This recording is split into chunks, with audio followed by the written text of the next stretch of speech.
realization when like, holy shit, I'm involved in every one of these so-called problems.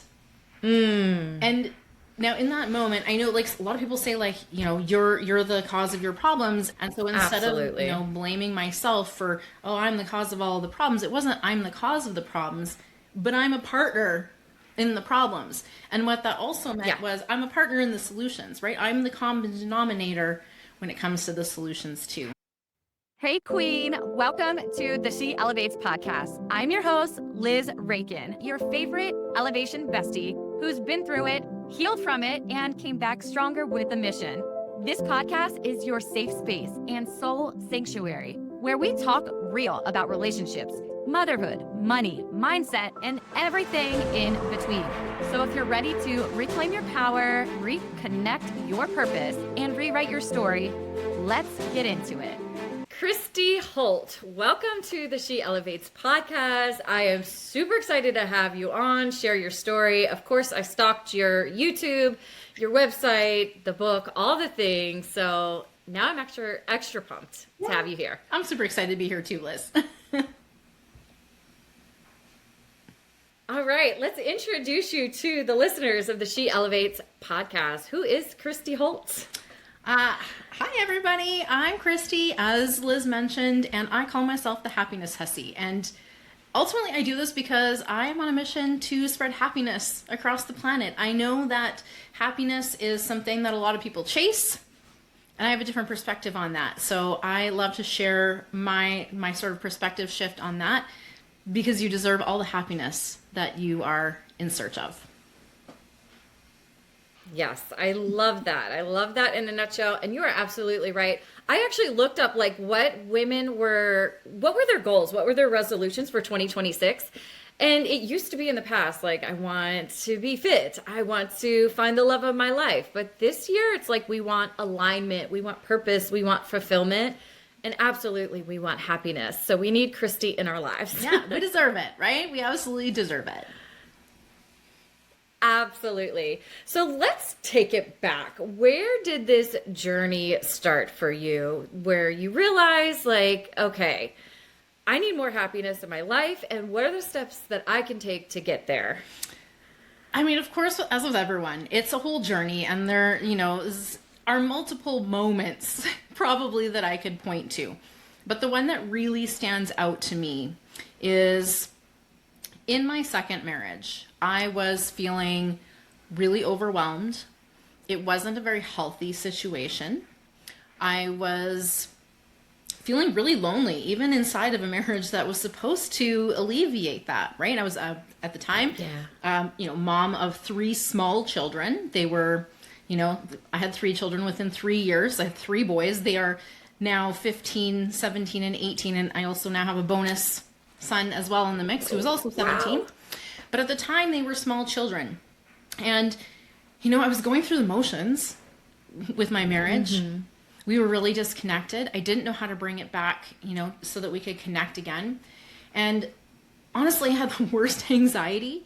And I would say I'm always a pretty happy person. I was always pretty good at seeing the silver lining, and maybe even to my own detriment, because I realized at some point that I wasn't as happy as I could be, and that things were not going the way that I kind of wanted them to be going, right? And so I spent a lot of time complaining and blaming and finger pointing, and it's him and it's that and it's life circumstances and it's this, until I sort of came to this realization one day, like, holy shit, I'm involved in every one of these so-called problems.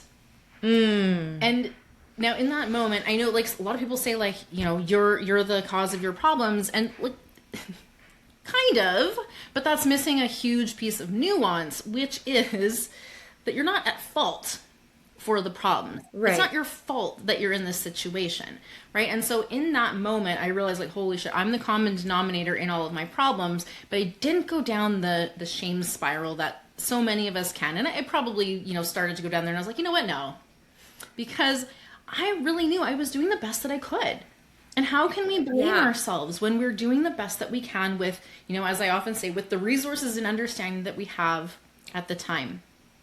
And so instead Absolutely. of, blaming myself for, oh, I'm the cause of all the problems, it wasn't I'm the cause of the problems, but I'm a partner in the problems. And what that also meant was I'm a partner in the solutions, right? I'm the common denominator when it comes to the solutions too. And that sort of like aha moment really shifted things for me. Yeah, I totally feel that. And, if you take me back to my story in my marriage, I got a divorce 5 years ago, and I was in an abusive, toxic relationship. So a lot of the time I was like, this is him. He is a terrible person. He's a very toxic person. He is the problem, right? Yeah. And then, through the healing journey, I was like, holy shit, I really played a piece of this. Like, not that I'm at fault, not that I'm blaming myself, but when I brought awareness to, I was the enabler, I was the people pleaser, I let this shit slide all the time. That was when I realized, like, if it wasn't for who I was, none of that would have happened. Not for the entire 15 years. It was when I stopped being that person, I became the woman that doesn't overgive and doesn't people please and doesn't cover for him and enable him, give him more money when he needs it, fix him up and tell work like he's going to be late because he is severely hungover. Like, I was that woman that was like, this is what you do. You are the wife. This is what it's supposed to be, right? This is how we've seen it in the movies. And this is our part that we're supposed to play. And I was just like, okay, wow, I need to work on myself because this is not going to repeat. So how did you know, like, I don't know what your first marriage might look like or other relationships. Like, was there that shame, that blame, that feeling guilty, or pushing it onto the partner and not realizing it was you at first? What did that kind of look like?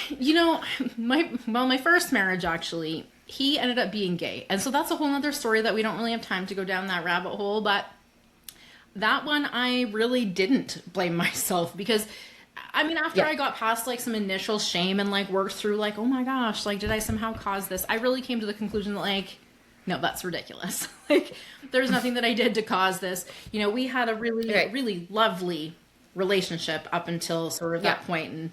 And, comically, people our age will get this. He told me that we were like Will and Grace. And I was like, well, hold up a minute. I get the roommate reference, but like, what?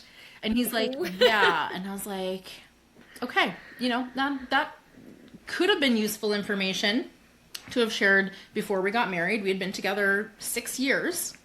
But again, I digress. I was also in a couple of other relationships where it really wasn't a fit. I think I was sort of rebounding and recovering from and like, trying to avoid that similar circumstance again. Swung all the way to the other end of the pendulum. I feel that. I feel that like, so deeply. Well, fucked that up somehow. I didn't, but that didn't go well. So like, let's try way over here. I call that guy football guy because he cared far more about football than he cared about spending any time with me. But oh man, and and even in my second marriage, I feel like the signs were there very early on. And so when we talk about taking, I call it taking radical responsibility, I wasn't. Because at one point he told me, like literally word for word, well, actually he said this in front of a whole group of church couples, that he liked to give me a rope to hang myself with. And I'm like, oh my gosh. Pardon me? And so he went on to sort of explain, like, yeah, I like to tell her she can do something and then guilt trip her later. And like no one in the group batted an eye. Oh my gosh. Right? Oh. So I kind of left thinking like, oh, okay. Like this is not a safe space for me to be, seeking support, all of these kinds of things. There were so many other incidents, but like that one just really stands out in my mind is like, he literally told me who he was. Yeah. And I was like, well, there's probably a reason for it, So my radical responsibility also meant not tolerating mistreatment. And I know that's also easier said than done because when I was in it, did I leave right after that? No, I did not. I stayed for many more years after that, actually, because just leave is about the worst possible advice you could give someone when they're struggling, amongst put out more, pray harder, all of these kind of things. I've actually kind of Generic, really distanced everybody myself says. from religion after all of this. I'm quite spiritual, but no thank you to the religion piece. I just really, it took quite a bit. And I think it took me getting to a breaking point, which was something like him calling me an ice cold bitch in front of my kids. And then storming out and slamming the door. Again, they were little. They were probably not older than like 7 or so.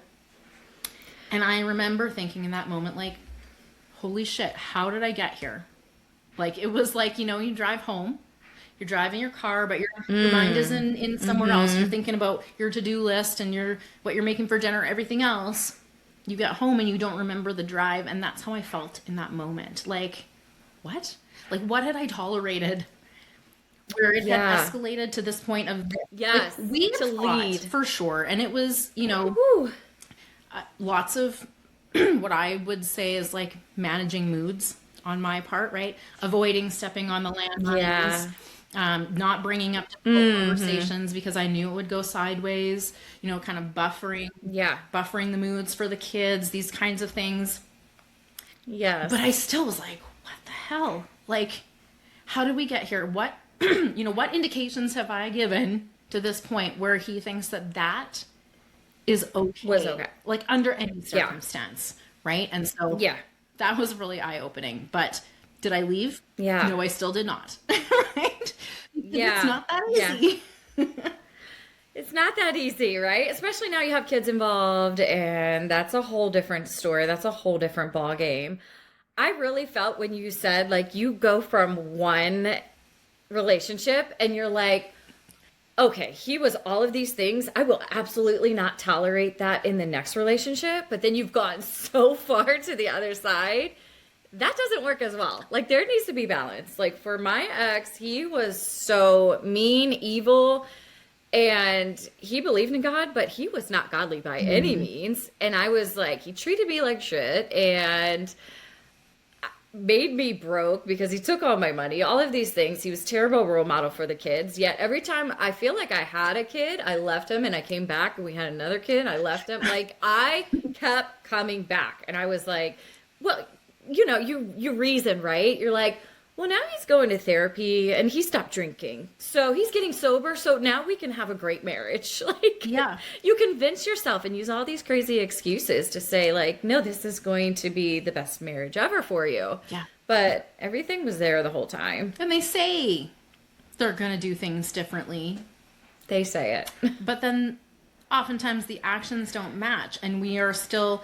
I know I was still living in sort of like this fantasy land of what could be, because I'm like a seer, right? I can see the potential. I can see the opportunities that a lot of people can't. And so I can see what this could be. But knowing that I couldn't change him or do anything besides change myself and control myself, eventually, like, kind of after that, like, holy shit, how did we get here moment? Not right after. It took a few more things. It took one of my friends telling me, not so kindly, at least it didn't feel kind to me. I'm sure she wasn't trying to, maybe she was, I don't know. Maybe she was just sick of my shit. I don't know. But I was complaining, as I was off to do at the time. And she just was like, stop complaining. You're not going to leave him anyway. And I was like, ouch. But like, it does look like that. I didn't want her to be right. I was like, really like, bitch, like, what? That was hurtful. Yeah. You want to fight? Right? Yeah. But it stuck with me, and it's like sort of these building moments, and when people ask me, like, how did you know the time was right? And I'm like, I don't know. It was just like the building of the moments. And then in a moment I was just like, I can't do this anymore. Like, it's not aligned for me to do this anymore. And the more, from all of those things, I took a nugget of things, right? A nugget of wisdom, and like, okay, well, what does this mean about me? Like, how can I understand myself better with this information? And the more I did that, the more I started to see more clearly, not my head in the clouds of what could be, but the reality of what was actually in front of me. And then I realized, which was a really hard realization, and most of us want to avoid seeing it at all costs, because like the uncertainty of what comes next can be so paralyzing. Right. And so I finally started to see, like, you know what? And actually one of the things that also made me see was I was working with a therapist. She was supposed to be our couples therapist, but he didn't show up because, you know, said he was going to, but didn't. And so here's the open door for you. I'm sitting there and she's like, work on yourself. And so she's like, you know, and I had already been working on myself, but with a different therapist. And she's like, well, you're here. So your choices are, we bill you for this time and I remain your couples therapist, or I become your individual therapist and there is no going back to couples therapy because of conflict of interest. And I didn't know that was really a thing until then, but I was like, okay. Well, I'm not wasting this hour. I'm here. Like, let's dive in. And our conversation was around what it was that I really wanted. And I remember so clearly in that being like, well, I know what I don't want. Like, I have this list. Like, I don't want to be sworn at. I don't want to be yelled at. I want to feel safe. I want to feel, you know, but I had a hard time like articulating the positive things I wanted. It was very easy for me to say all the things that I didn't want. Right. It was all those complaints, all those finger pointy things that I had accumulated over the years. I was like, this is my list. And she's like, but what do you really want? Like, when you focus on what you don't want, you see more of what you don't want. You are really so focused on it that creates your experience. Right. And so she helped me to shift that. Like, what do I really want? And I remember thinking like, this is so hard because in that moment, I was like, I don't think he can be this. So if I say I want this, right, it was creating this cognitive dissonance for me. And I was like, I don't even know, like, can I even want that? Right? Is it okay for me to want? Yeah, is that okay? Right? Because by wanting that might mean the end of my marriage. And that was fucking terrifying. Yeah. And she convinced me that it didn't have to be about him at all. Didn't have to be about our marriage. It could just be like, you know, just a little dreaming. What do I want? Which really was a great approach, because I was like, okay, like, let's try it, right? And so I put this list in my phone, and if we fast forward, when I finally did leave him, the partner that I'm with now, we've been together for 7.5 years, literally everything on that list and then some. And so there's some power behind, you know, intention setting and getting clear about what you want instead of focusing on what you don't want. I could say my story is living proof of that.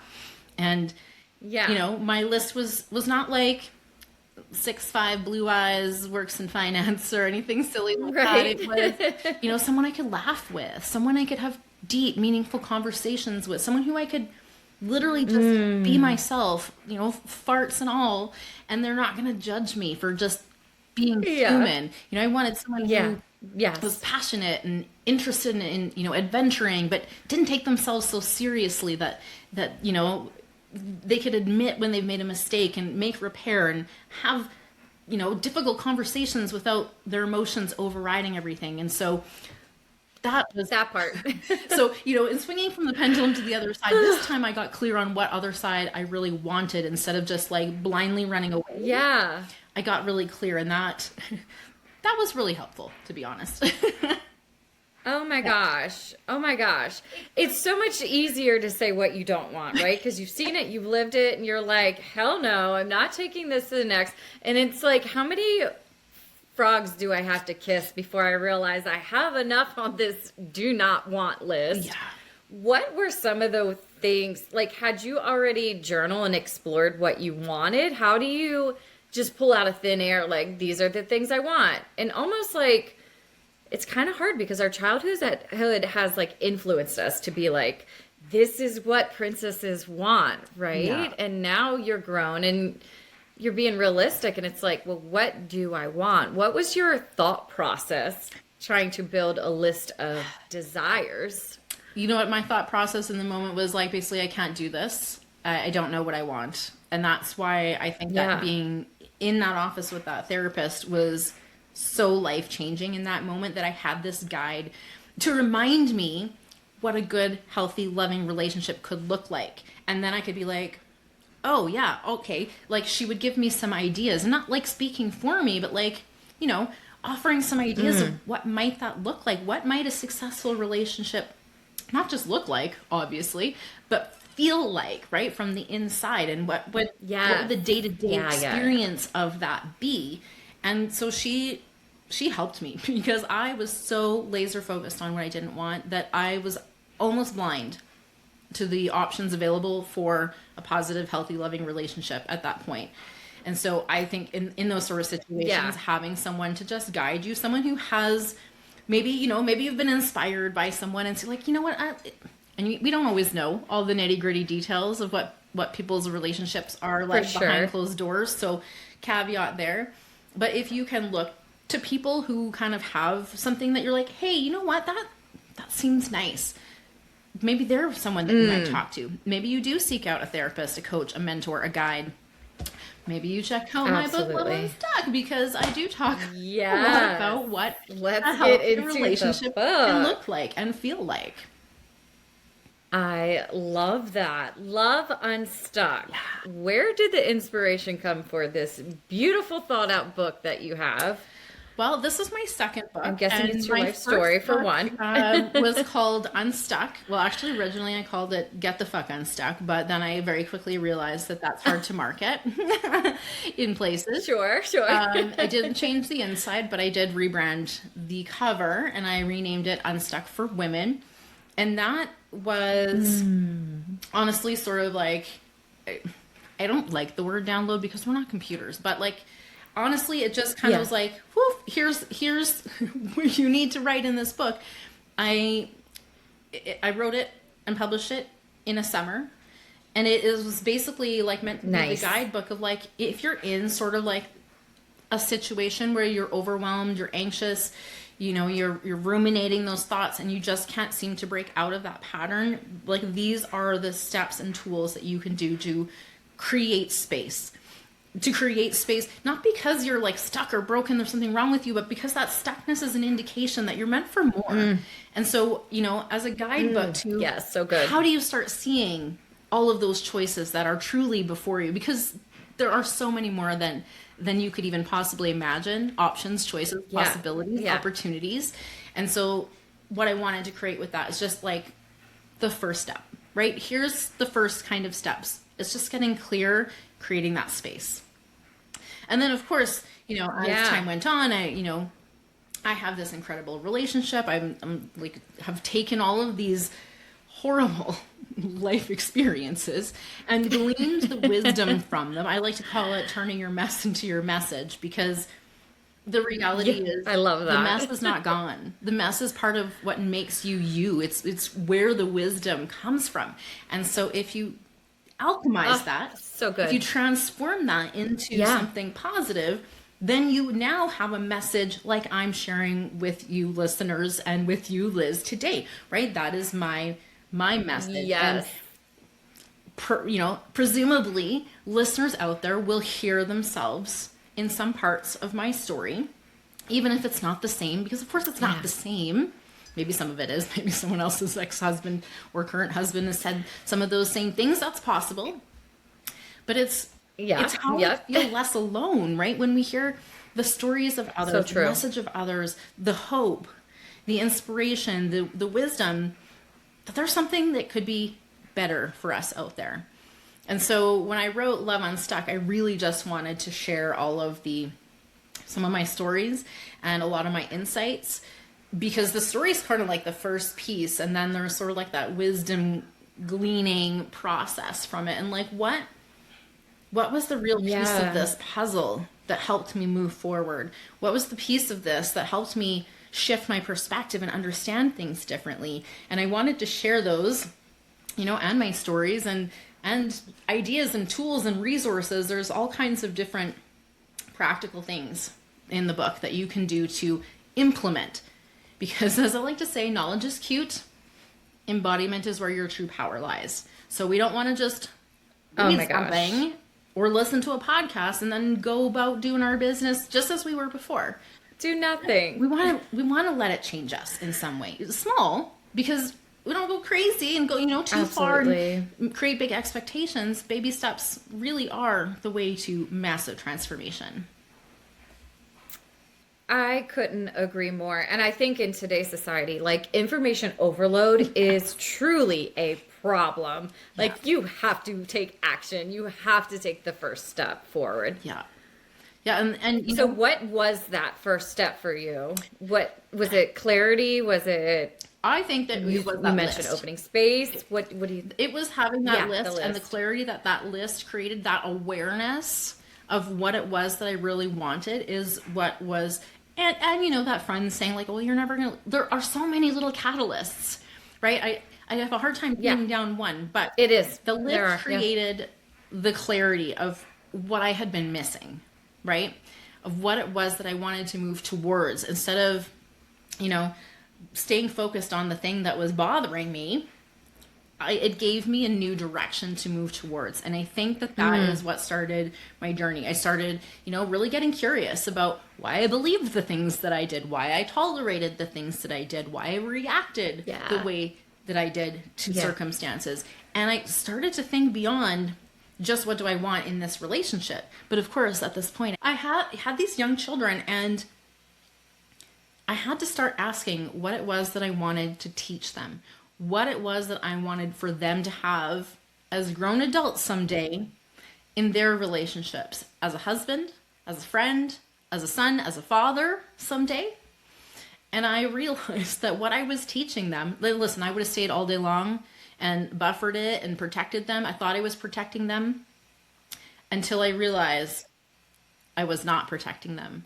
I was not being the role model that they deserved. And I was teaching them some pretty unhealthy patterns of people pleasing and tolerating things and being mistreated and, just creating overwhelm and anxiety.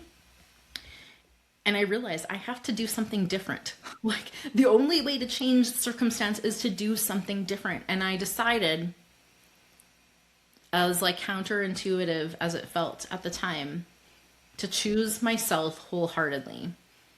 Right? To choose compassion for myself, to choose acceptance for myself, to choose grace, to choose what I wanted to create in my life instead of putting myself last all the time. And after I started doing this, I started to realize that I had been trying to pour from a very empty cup for quite some time. Oh, yeah. Right? Yeah. No wonder I was overwhelmed, anxious, and burnt out and had a hard time getting out of bed. I was anxious the moment my eyes opened in the morning. And I just found this peace and this freedom. And it wasn't constant at first because my mind kept going back and my patterns kept returning and my habits were still there. But something broke open in that choosing myself that allowed me to start shifting my identity. And I think, there's a lot of talk about mindsets and changing your beliefs and changing your habits and discipline and all of these things on the outside. The real change came when I chose myself. I had an identity shift. This was not a surface change. It wasn't that I decided to start eating better and going to the gym. It was that I decided I am someone who deserves a healthy, loving relationship. I am someone who deserves to be accepted for who she is. I am someone who deserves happiness, peace, love, abundance, joy, all of the things that I most deeply wanted. And instead of having to become someone through all of these fancy steps to get there, I just decided I am that. I deserve that. And I'm going to freaking create that for myself. Yes. Now, it wasn't easy, right? Because no, it's not supposed to be easy. You are turning your life upside down. It was terrifying. But who doesn't love a good challenge? Right? We like I do love a good challenge. Right? I do. I love a good challenge. And I think that creates chaos for me sometimes. I'm like, okay, how can we make this a little more challenging? Yeah. But sometimes but maybe it's so less true. challenge, right? Yeah, you have to tell your mind and decide. When you said decide, that is the main word. When you decide, you are cutting off any other option. You've decided that I'm going to be this woman worthy of love, worthy of a relationship, or maybe other women are worthy of good health or of abundance and wealth and all of these things. Once you decide, you say, nope, there's no turning back. This is who I am now, and there's no other option. And then you act, that's it. right? You act as if you are, right? This is the thing. So a lot of people are like, I want this. Yeah. They act like someone who wants this. And listen, I'm walking this one out myself on a regular basis. So I am not proclaiming any mastery on like the mindset and the viewpoint of like, I want something. And the space between the wanting and the having, because there is a difference between wanting and having, right? And actually I like heard an analogy that made a lot of sense from so Amazon, right? You decide you want something, you put it in your cart, you're still you're wanting, but you click purchase and it says it's on its way. It's like it's done. You're no longer wanting, you have it. You don't actually have it yet. It's on its way. And right, so shifting your mindset from like that, like it's in my car, it'd be nice to have, I wish I could have that, to like that shit's on its way, and that level of confidence. I mean, maybe not everyone's as confident in Amazon, but I am. It always shows up, and they replace it if it doesn't. It always shows up. If it's not, I have a picture of my neighbor's door, and I know to go over there and get it. Like, I'm confident it's coming. Yeah, and having that level of confidence in all areas of life, I think, is what invites those things in. And, I wasn't looking for a new relationship when I met my current partner. I was adamantly actually not looking for it. I knew I had this list. I knew what it could or would look like, but I was like, you know what? Nah, I just did this, and I'm going to just focus on raising my children, focus on me, just, living my best life. But in the process of me just doing me and living my best life, I happened to just meet someone absolutely incredible. And so, I think that also kind of supports this whole thing. Like, I wanted it, but I wasn't chasing it. I knew if it was meant to be, and I was like not looking for it at all, and it just arrived. So, I'm trying to do that with the $1 million that I'm pretty sure is on its way to me. But oh, it's happening. It's already written. The story is written. 2026 is the year, and it's happening. So yeah, I know what happens when you change your mind, and you have this undoubtable belief that this is going to come into my life. It absolutely will. Yeah. There is no other rhyme. Like, I have seen it work out. When I got into real estate, I was like, this house is mine. I will do anything. I am going to be obsessed with getting into real estate, flipping houses. And it happened.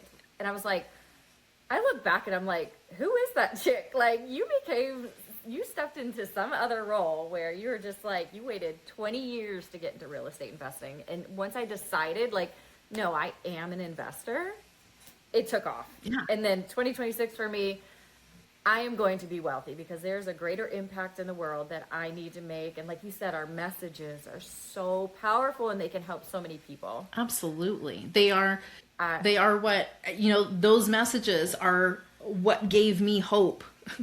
I'm so excited here. Gave me hope when I didn't have any of my own, right? When I was struggling to find any kind of thing to go after. It's the idea of what was possible. And I remember, oh my gosh, I remember when I was in that unhealthy relationship, I had these friends. They were more acquaintances than friends. But I would see them on social media. They were so lovey-dovey. I was like, bleh, gross, as if, so fake, total bullshit. And I was like, there is no way. I know the feeling. That's like at the gym when you see all the couples at the gym, New Year's just broke, and my girlfriends were just like, oh my gosh, if another gym couple comes up across from me while I am doing leg day, I just cannot. But that the reality is when I'm looking back on that I was like, they're so full of shit, there's no way. That was my filter. I'm like, they're new. It was my filter, right, of what wasn't possible. Oh my God, that's so true. And so I probably am that annoying couple now from time to time, especially because we are so ridiculously happy. Like, and I don't post for validation from other people. I post because I know that when I didn't know what was possible, that people showing me what was possible gave me a pathway to create it for myself. Right. And so, yes, I'm sure I'm annoying the shit out of people who are like, bleh, gross. Happy people don't exist like that. That's so fake, toxic positivity, blah, blah, blah. But I'm not there for those people, at least not right now. Maybe they'll shift their perspective later. It's through their filters. That's so true too. Their projections on it. Yep. Yeah. And for the ones who are like, you know what? I've had people come back to me and say like, your relationship gave me so much hope, just to know what you've been through and what you've managed to create after that. It had given them like so much hope and ideas and possibility that they could have it too. And that's why I shared. That's why I write. That's why I have a podcast. That's why I express myself on social media, even though like the reach is like right now.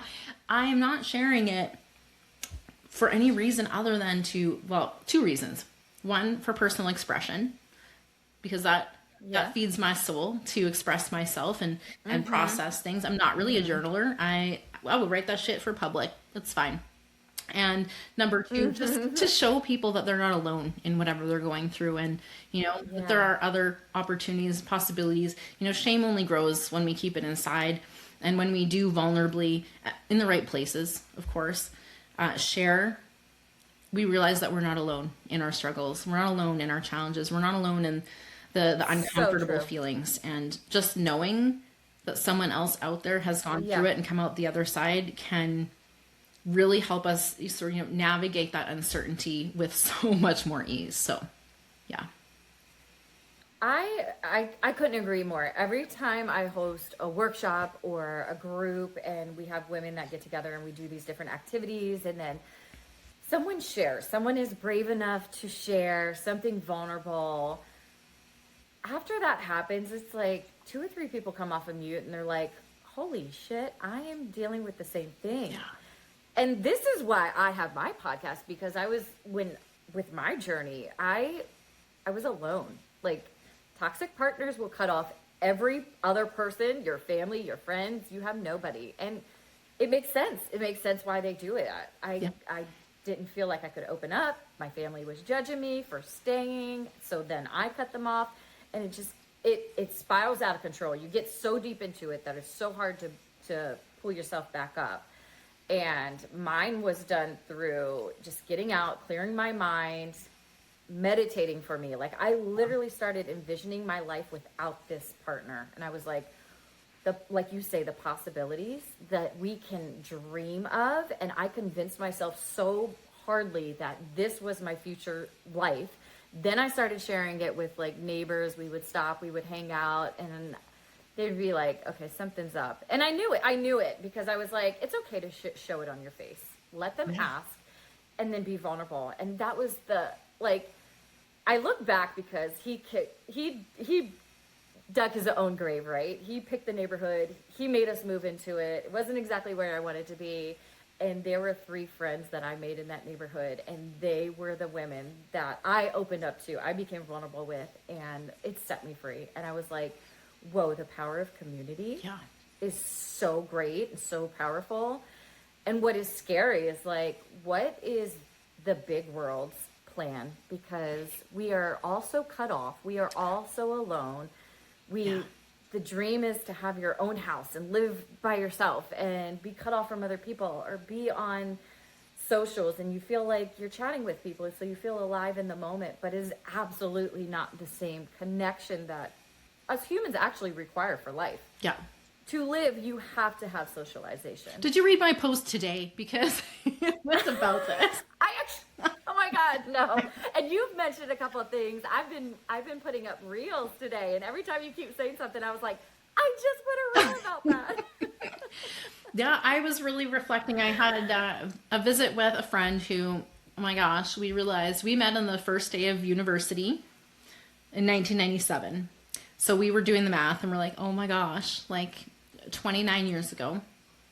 And we had this amazing visit last week, and it really, a conversation kind of went to the direction of, she had shared that her brother had 22 friends or something like this that went on a trip with him somewhere.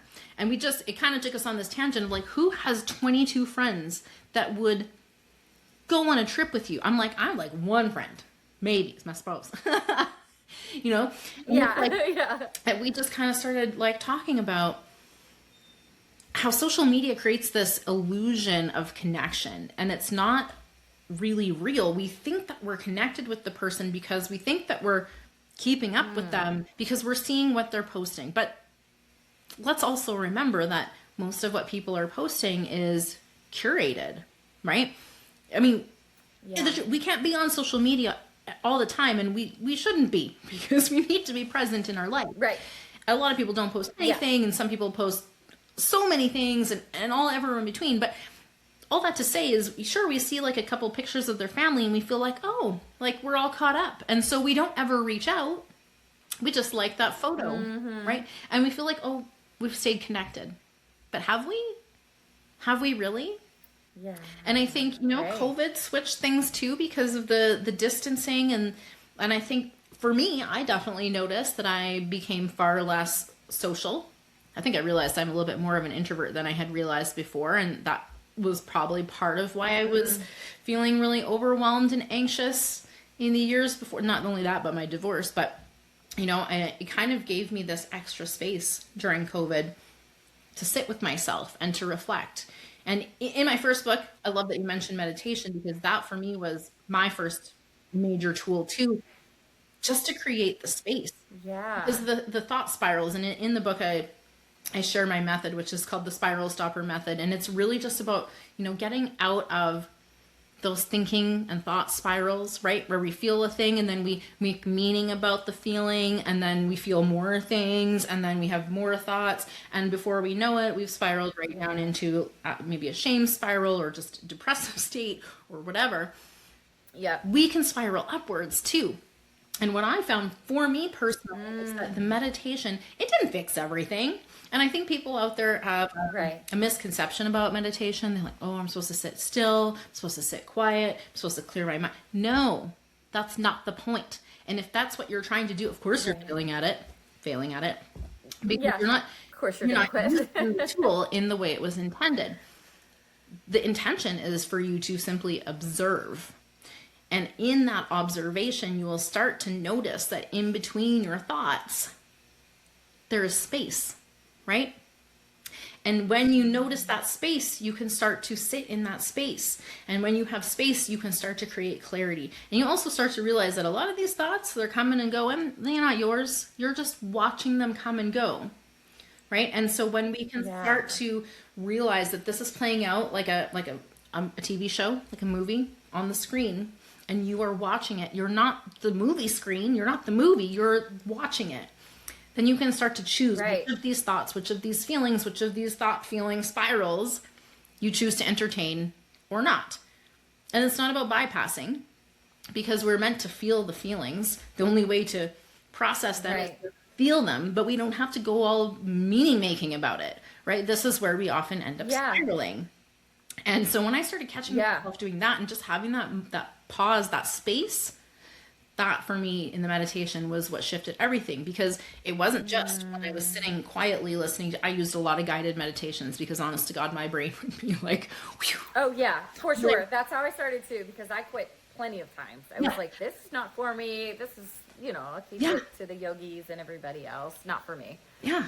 But when you stick with it and you're constantly like, no, I keep seeing people get like these life-changing results. Yeah, absolutely. I'm going to stick with it. And it doesn't have to be hours or anything like that. And, I chatted with a friend recently. She's like, oh, I can never meditate.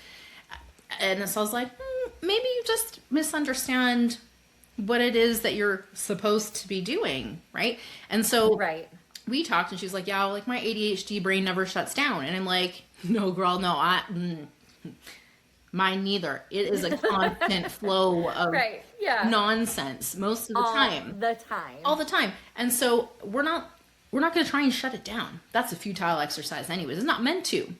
It's meant to decide, right? Instead of it deciding and choosing for you, right? It's like you the how do you even say this? But like the observer of the divine in the human being, the one that is you, that is me, that is all that is, having this experience, observing this fractal of your experience, right? This still bunch of possibilities of your experience, and you're still getting to choose where you focus your attention, right? And just by creating tiny spaces, literally they started, I think for me, by being like a split second, like barely long enough for me to be like, hey, there was just a breath, not even a breath, a very short breath of space between those thoughts. I like a gulp. Yeah, a very short, like, and then what I noticed is that when I went about my daily life, I had those same very small moments too.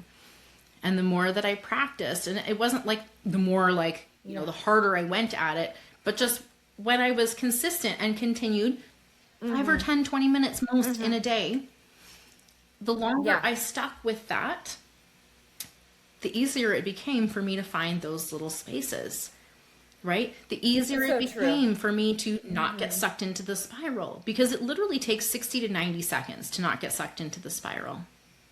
That's all. I've heard that. I've heard that. And I've been applying this to motherhood too, because parenting is a freaking job. Like, it is so hard. But the observing piece, I actually thought about this yesterday, and I was like, why am I so triggered when my children fight, when they go at it, when they argue? I know why I'm triggered when they argue, because I lived with it for so long. When I found my peace, I was like, there will never be this amount of arguing in my life. Like, no, and then when my kids argue, I am so triggered. And I'm like, all right, what is it about this that internally my identity, who I am, is allowing this to send me spiraling? Like, I would freak out and I would be like, stop. And I would yell and I would be like, go to your room. And all of these non-modeling behaviors that you don't want to be as a mom. But then I thought about this, and you said observer. And I thought about, like, you know, when you're out and about and you see someone's child just acting a fool and you're like, well, thank God that's not my kid, but you see the parent having such a hard time. I'm like, why can we sit there and be the witness to these situations and be completely fine? But when it's our own kids, there's I realize, like, it's the guilt that I'm not doing a good job as a mom. There's the shame, like, oh, I must have missed something. I did not teach them. Like, I think, I'm still trying to unwind this, but I think it's this piece of me where I feel like I've done something wrong. I failed somewhere, and that's why they're arguing, and that's why they're fighting. And I feel that I put it so much pressure on myself, and then I haven't had that chance to breathe, take a deep breath. Yeah. And I just spill it out all over them. I just complete mess. It's the meaning that you're making. What if I was the observer? Right? It's the meaning that you're making. And like, this is, I think, true of most triggers, which, you know, I don't love the word triggers. I use it because people globally typically understand what we're talking about. For sure. I prefer, and in my book I talk about this, you know, triggers are teachers, and I prefer to call them activations, because truly they are calling you to awareness, right? It is an invitation to see what is going on within you. That's it, right? It's mirroring back. There's something here for you to see. And this is actually a glorious gift, despite people being like, oh my God, I'm triggered again. No, you're activated. Yeah. This is an invitation for you to get curious. What am I making this mean about me? And the same thing when someone on the internet has something to say. I recently, a bunch of people did not like my glasses, and I don't know what they were making them mean, because I just think they're fun and colorful, and that's why I picked them. I love them. They're beautiful. I'm like, I just wanted something funky, but I don't know what they're making it mean about them, right? And I think that a lot of times we see people and we're worried about like what other people think, and I just frankly don't give a shit anymore what other people think, because I know me, and they, as much as they might pretend or purport, or even if it's someone I do know that knows me, they don't know me like I know me, and they are operating through their filter and their perception and their meaning making and their activations. And so their opinion of me is literally not about me. It's actually about them and what they're making it. Oh, I just told my kids, right? I told my kids this past weekend, because my daughter was getting mad at her sibling. And I was like, this has nothing to do with you and everything that she has experienced about this topic. Like, this has literally nothing to do with you. Do not take it personally. Like, literally so much freedom in really embracing that understanding, because so much of the time we operate on like, oh, what will they think? What will they say? it doesn't matter. It's not about you. It's about them. Yeah. Right? And so, and the true. fact that the reality behind that is that people really aren't thinking about you as much as you think they are. And that's very freeing, right? Like, on one hand, they're not really thinking about you that much. They're really thinking about themselves. And on the other hand, you're like, well, they're not really thinking about me. But, there's freedom in that because frankly, everything that they're thinking and enacting and experiencing is their perspective. And of course, it's not the same as yours. Like, how could it be? They haven't had the same experiences that you've had. No way. Like, it's not possible. Yeah. And even if they've shared some, even like identical twins, you don't have every single moment the same. So there's no way that the guy down the street or the internet keyboard warrior knows anything about you or your experience. Yeah. On the yelling at your kids, like, I'm not perfect at this, but not too long ago, I was really reflecting because I was trying to think of like when the last time I yelled at my kids was. Because I'll tell you what, when we're in a state of overwhelm and anxiety, it's really hard to control that trigger activation. And it comes out as a reaction, right? It's like a very quick spiral into a big reaction. Instead of, when we kind of work on this, we can get to this place of like choosing how to respond, right? That's the ultimate goal, right? Is that we see something, it activates us.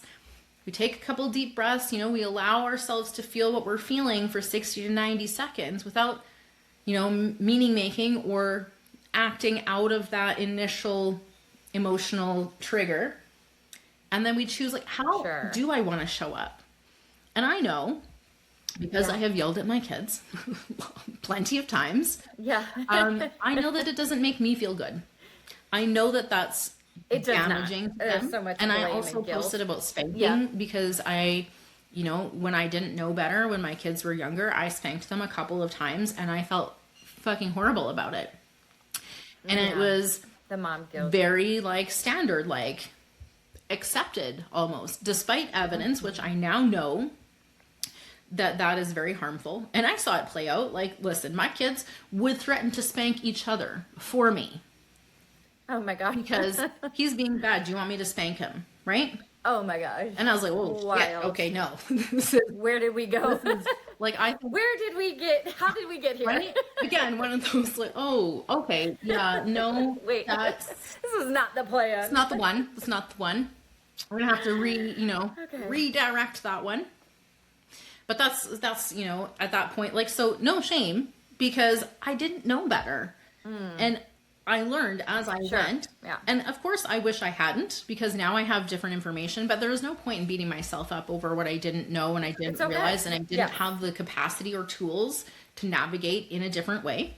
I do now. And as I was reflecting not too long ago, I'm like, wow, I can't remember the last time I yelled or screamed. Well, that's not totally true because I was like, oh, I did have a near-death experience, quote unquote, if you can't see this, quoting near-death experience, because I did this Tarzan swing thing when I was in Costa Rica, and I thought, I fucking feared for my life as I plummeted. Oh, it was kind of a bungee jumpish swing. Anyways, I did scream. Oh, Costa Rica's so much fun. It was worth it. That's a whole different kind of screaming, and I had realized I hadn't yelled or screamed at anyone in I literally can't remember. So I'm thinking it's been years at this point. Beautiful. And I don't say that to Mine's been a couple weeks. and I don't say that at all to feel I'm on a pedestal by any means. Life is challenging.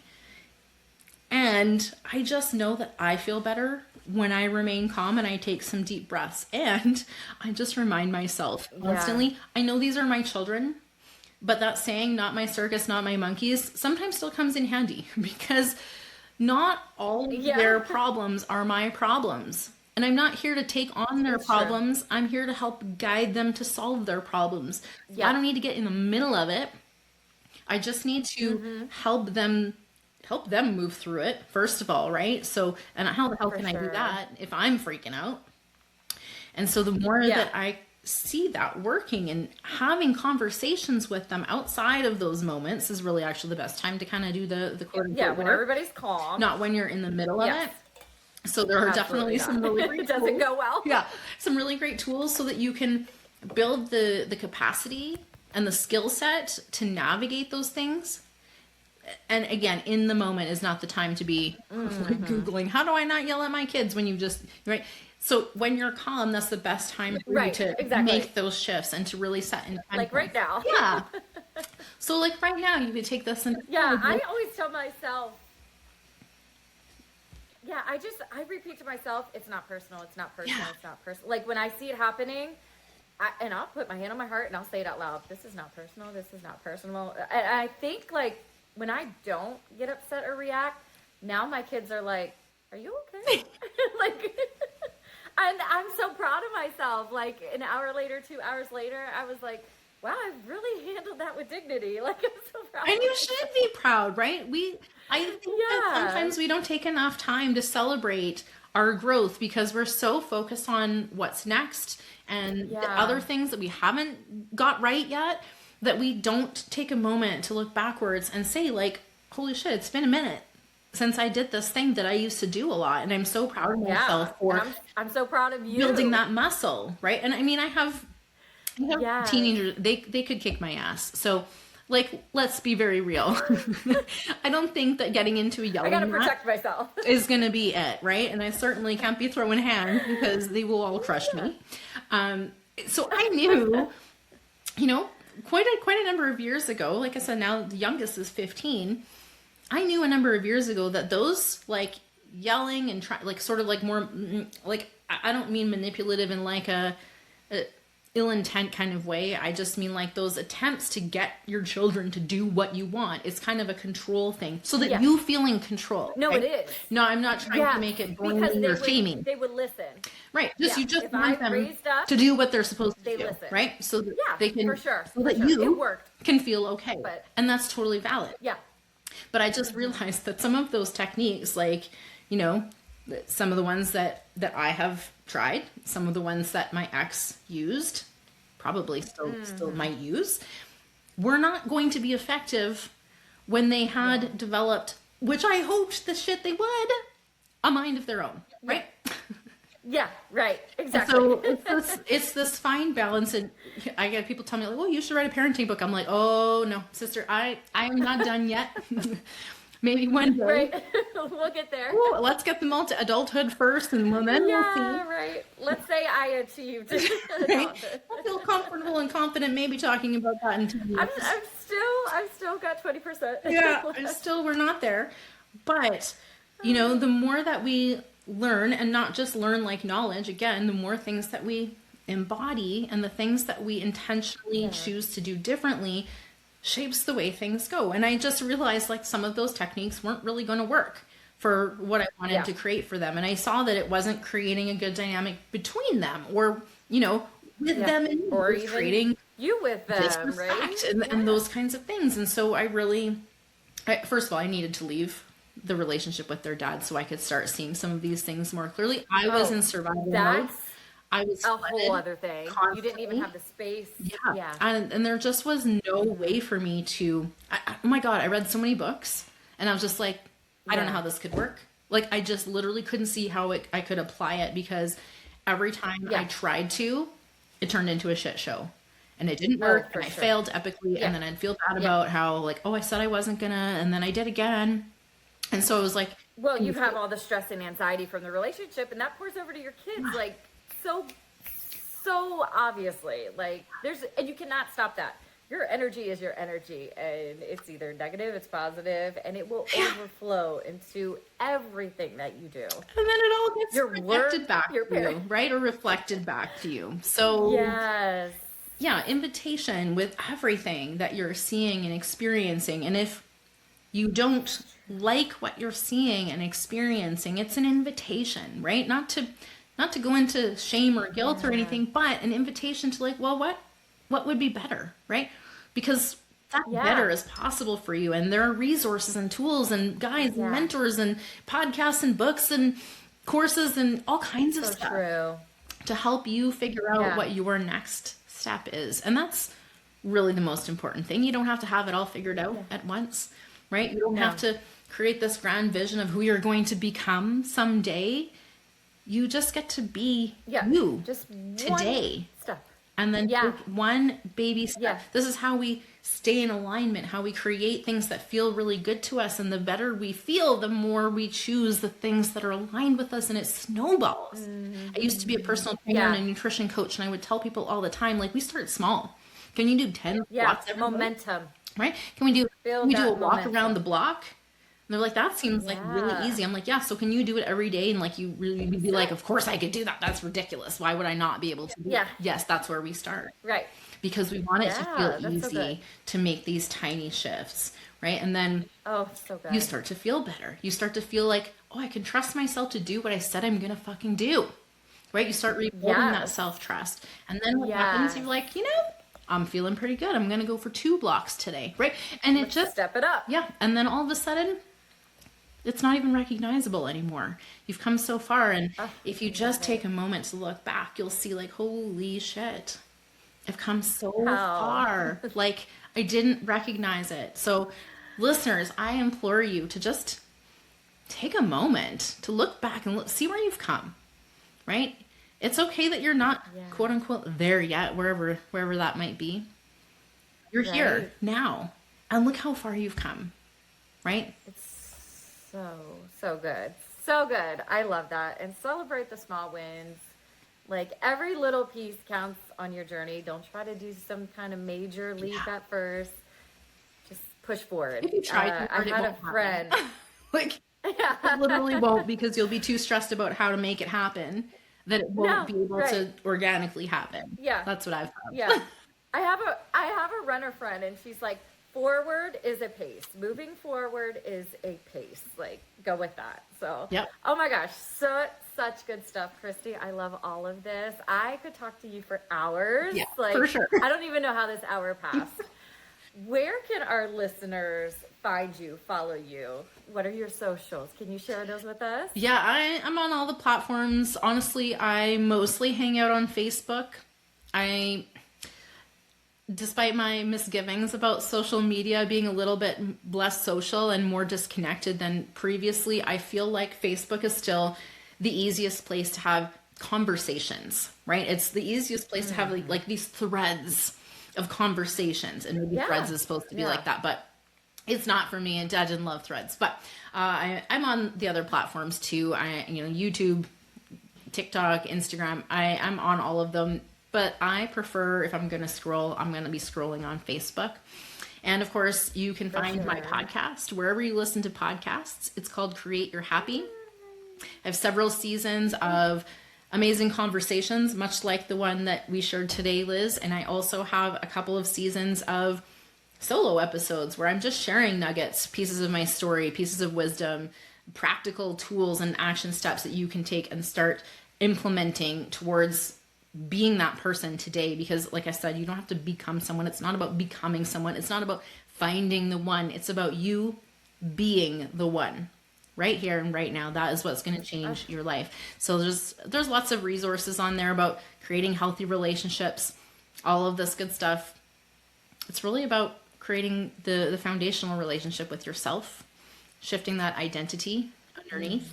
And that's truly where your power lies. So the podcast you can find wherever you listen to podcasts. And of course, my website, the easiest way probably to find your way there is loveunstuck.com. That's my book page.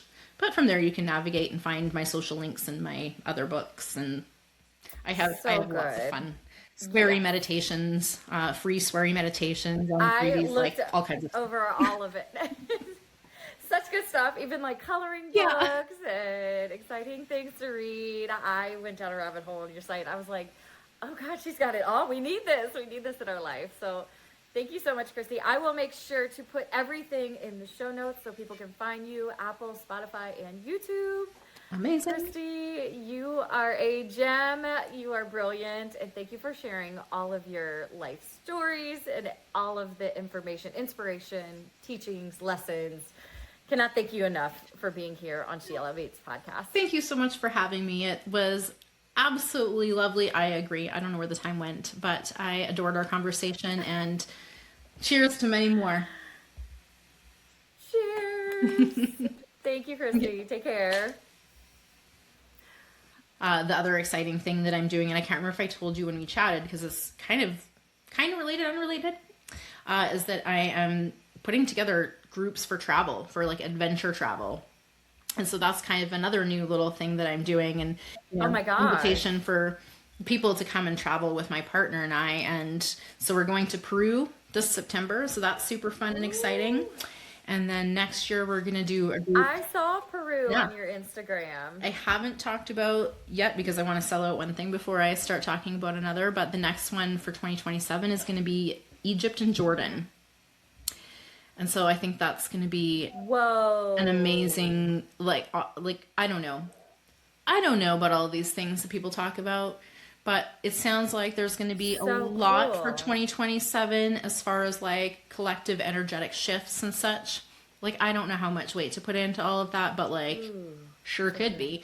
I don't know, should be Yeah. doing interesting things right now. So anyways, I think that will be like, well, they say you know, it's all about the experiences. yeah. So yeah, so that's Like super having fun more and exciting. experiences, and that's the connection. Oh my gosh, so cool. I have a Facebook group, so that's where I'm And kind of if talking you- to someone who you think might be interested in adventure travel. Definitely send them my way because Yeah.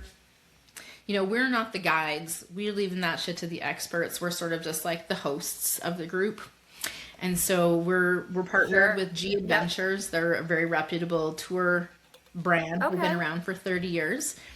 We've traveled with them as well and absolutely had the best experience. So we just want to bring cool people and have these massive, transformational life experiences together in community, because I think that's lost, right? Again, with my post today about Yes. friendship and Absolutely. community and connection. So It's so true. It's so true. That's powerful. Is it couples, singles? It doesn't matter. either, yeah, we're very inclusive. It's Okay. couples, singles, LGBTQ friendly. We are very loving and open people to Everything. any Yeah. he, she, they, them, whatever. Anybody's welcome. Yeah. Okay, awesome. I'll check Yeah. it out as well. Yeah. That's so cool. Awesome. I love it. I created something powerful for the woman who's tired of playing small. If you're done surviving and you're ready to rise, this is for you. It's called the She Elevates Blueprint, a 7-day transformational guide to help you reclaim your power, reset your mindset, and redesign your life from the inside out. We're talking confidence, clarity, boundaries, money, love, healing, purpose, every area of your life. Each day, you'll get a journal prompt, an aligned action, an affirmation, and a voice note from me, yours truly. So it feels like I'm right there cheering you on. You're going to feel seen. You're going to feel grounded. And by day 7, you won't even recognize you. If you've been waiting for a sign to elevate your life, this is it.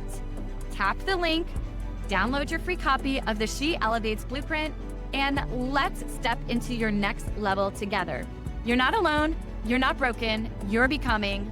Let's rise, my queen. Thank you for tuning in to the She Elevates podcast. I hope today's episode poured into you, reminded you of your power, and gave you something to take with you on this journey of elevation. Share it with a friend, your sister, your tribe, because when one of us rises, we all rise. Make sure to subscribe so you never miss an episode. And if you're feeling generous, leave a review. It helps more women find this movement and step into their highest self. Want more? Come hang with me over on Instagram at Liz Rankin Elevates, or join our free She Elevates community on Facebook, where we heal, grow, and glow together. Until next time, remember this: you're not behind, you're not broken, you're becoming. Keep rising, queen. Your next level is already calling.